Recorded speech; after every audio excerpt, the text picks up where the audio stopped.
is in the details, where we talk about the symbolism and imagery in each tarot card to gain a deeper understanding of it. Today, we're going to talk about the Hangman. I love this card because when it's upright, he's like, hanging upside down. But when it's reversed, he's upright.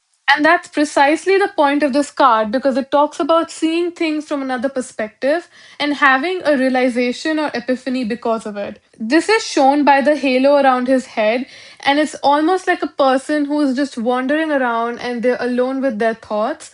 And because of that, they have time to reflect on things, and that leads to their grand realization. And it could have never happened if they did not take this time out from their busy life.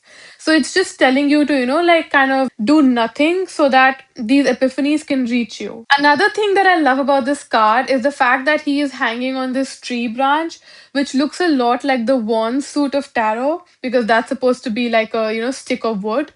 And the wand suit is literally about taking action. But in this card, it's literally the opposite. He is not taking any action. He is hanging from a tree.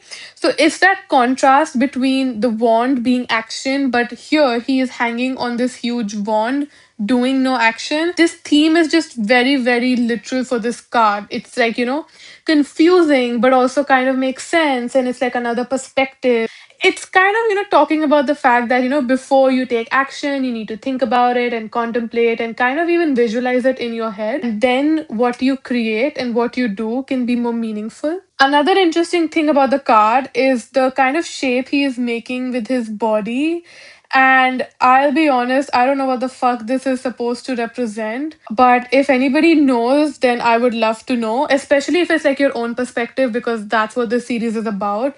Not just shit that you can find in any book, but like your unique perspective. And that's also ironically, well, not ironically, funnily enough, that's also what this card is about.